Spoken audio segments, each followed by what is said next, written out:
If you just watched my video on repairing this jack, you probably noticed that when I pulled this plug out, I tore it.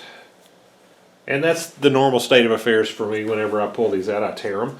And so the way I replaced it was I've just got some rubber tubing. This is like what you might use for a fuel line or something like that.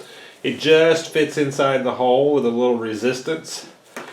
And then find you a bolt, something like this or something like that, that tubing will make kind of a snug fit over. I've cut about a 3/8 to a 1/2 inch piece and pushed that up on that bolt like that. Then you can put it in the hole and push it up. Just be careful that you don't push it so far that it pops up in there, because then you'll lose it on the other side. But then when it comes time to remove it, you can see it's not all the way up tight. If I pushed it up tight, the tubing would pop on the inside, which would, I'd lose it in there. And then I can come back and just work that out whenever I need it. You can buy these plugs. The problem is they're like $10 a piece, which is just crazy.